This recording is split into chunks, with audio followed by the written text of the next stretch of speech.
और आज इस वीडियो में हम बात करेंगे कि सेंट्रीफ्यूगल क्लच कैसा होता है और वो काम कैसे करता है।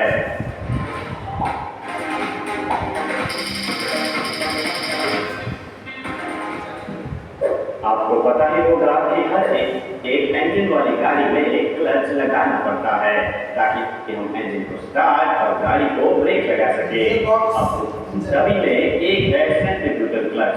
आज इस वीडियो में हम उसी सेंट्रीफ्यूगल क्लच के बारे में बात करेंगे। आज इस वीडियो में हम देखेंगे कि सेंट्रीफ्यूगल क्लच का वर्किंग प्रिंसिपल किस तरह का है, सेंट्रीफ्यूगल क्लच कहाँ पर यूज किया जाता है, सेंट्रीफ्यूगल क्लच का कंस्ट्रक्शन किस तरह का होता है, सेंट्रीफ्यूगल क्लच काम कैसे करता है और उसके एडवांटेजेस और ड्रॉबैक्स कौन से हैं। सेंट्रीफ्यूगल क्लच अपने नाम के अनुसार सेंट्रीफ्यूगल फोर्स के ऊपर काम करता है। इसका मतलब है कि जब इंजन की स्पीड एक स्पेसिफिक आरपीएम पर पहुंचेगी तब यह क्लच सेंट्रीफ्यूगल फोर्स के कारण कनेक्ट हो जाएगा और पावर ट्रांसमिट करना शुरू कर देगा। अगर इंजन की स्पीड उससे लोअर जाती है तो क्लच ऑटोमेटिकली डिसएंगेज होकर पावर ट्रांसमिट करना बंद कर देगा। Centrifugal clutch normally gear vehicle में यूज होता है जैसे कि मोपेड और स्कूटर। दूसरे इक्विपमेंट में आते हैं गोकार्ट, मिनी बाइक्स, चेनसो और कुछ छोटी बोट्स। सेंट्रीफ्यूगल क्लच में एक होता है ड्राइविंग मेंबर और एक होता है ड्रिवन मेंबर। यहाँ पर ये जो सेंट्रीफ्यूगल का यूज होता है हर गाड़ियों में नहीं किया जाता है। जैसे स्कूटर हो गया, तुम्हारी एक्टिवा हो गई, जैसे ऐसे गाड़ियों में इस्तेमाल किया जाता है। जहाँ पे हम लोग गियर को बदला जाता है ना, वहाँ पे बदला नहीं जाता है, वो डायरेक्ट ऑटोमेटिक। जिसमें जो बोले तो एक्सीलेटर वाली जो गाड़ियाँ होती हैं वहाँ पे हम सेंट्रीफ्यूगल क्लच का इस्तेमाल करते हैं। उसके स्पीड में ही क्लच लगे रहते हैं। ड्राइविंग मेंबर में एक मेथड का स्पाइरल या फिर गाइड होता है जिसमें स्प्रिंग और ब्रेक शू लगाए जाते हैं। ये स्पाइरल कई अलग अलग कॉन्फ़िगरेशन में दिखाते हैं। जबकि ड्रिवन मेंबर के अंदरूनी हिस्से पर एक स्प्रिंग लगी होती है। अब इन दोनों मेंबर को एक दूसरे के साथ बियरिंग से माउंट कर दिया जाता है।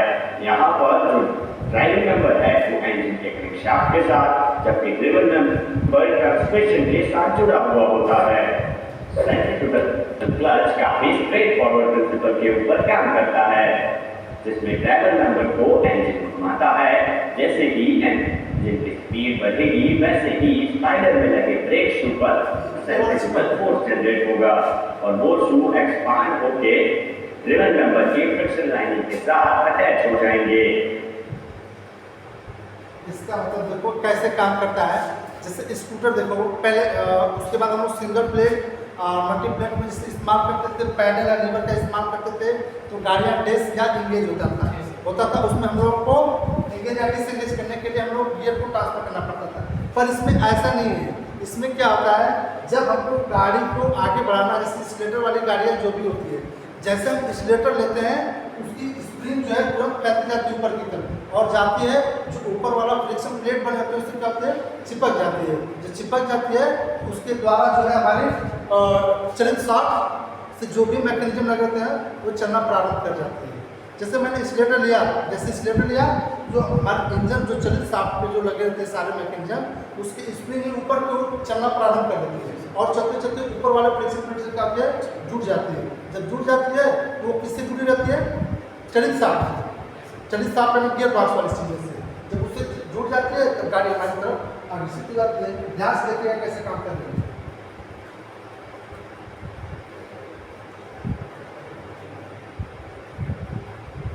क्लच कहाँ पर यूज किया जाता है, सेंट्रीफ्यूगल क्लच का कंस्ट्रक्शन किस तरह का होता है, सेंट्रीफ्यूगल क्लच काम कैसे करता है और उसके एडवांटेजेस और ड्रॉबैक्स कौन से हैं।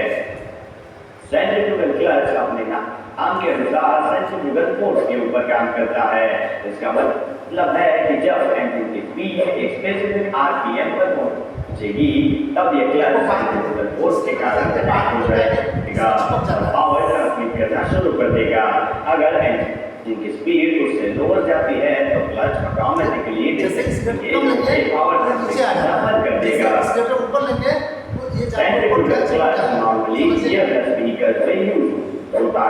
जैसे कि मोपेड्स और स्कूटर। दूसरे इक्विपमेंट में आते हैं गोकार्ट, मिनी बाइक्स, चेनसो और कुछ छोटी बोट्स। सेंट्रीफ्यूगल क्लच में एक होता है ड्राइविंग मेंबर और एक होता है ड्रिवन मेंबर। यहाँ पर ड्राइविंग मेंबर में एक मेथड का स्पाइडर या फिर गाइड होता है जिसमें स्प्रिंग और ब्रेक शू लगाए जाते हैं। ये स्पाइडर कई अलग अलग कॉन्फ़िगरेशन में भी आते हैं, जबकि ड्रिवन मेंबर के अंदरूनी हिस्से पर एक फ्रिक्शन लाइन लगी होती है। अब इन दोनों में समझिएगा हमारी बात को ध्यान से। शुरू हो जा रहा है। आज इस वीडियो में हम देखेंगे सेंट्रीफ्यूगल क्लच काम कैसे है। इसका मतलब है कि जब तो क्लच ऑटोमेटिकली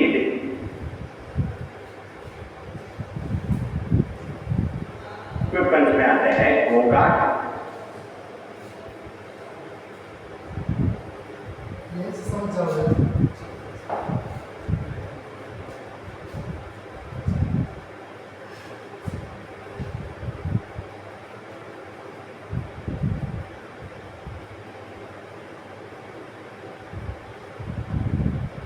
में स्प्रिंग और ब्रेक शू लगाए जाते हैं। ये स्पाइडर कई अलग अलग कॉन्फ़िगरेशन में भी आते हैं, जबकि समझिएगा, ये समझिएगा तुम। देखो ये वाला पोर्शन है जो यहाँ से सफेद वाला से लेकर यहाँ तक, ये ड्राइविंग शॉप क्या बोलते हैं, ड्राइविंग शॉप। ये जो हरा वाला शॉप देख रहे हो इसको बोलते हैं ड्रिवेन शॉप यानी ड्रिवेन मेंबर।